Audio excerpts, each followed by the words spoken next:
guys, this is unboxing of V360 VR camera.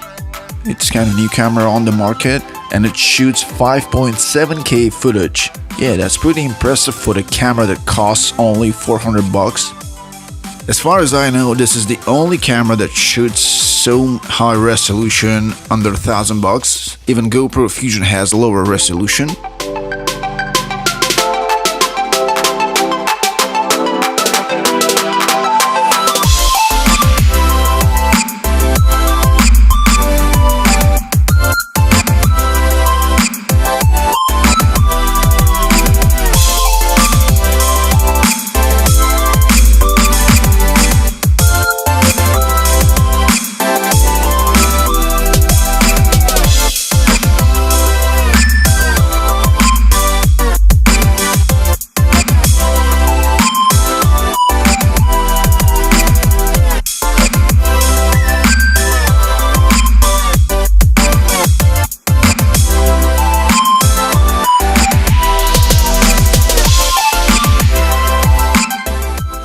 The box is pretty simple. There's tripod, the carrying case, and some standard stuff.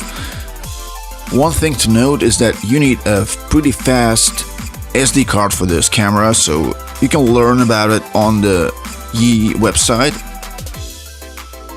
Overall, I'm really happy with this camera. It shoots great videos. The photos could be better. The Xiaomi Mi Sphere actually shoots more high-res photos, but still, if you're mainly focused on video, I think this camera is the best option. So thanks for watching. If you have any questions, feel free to comment.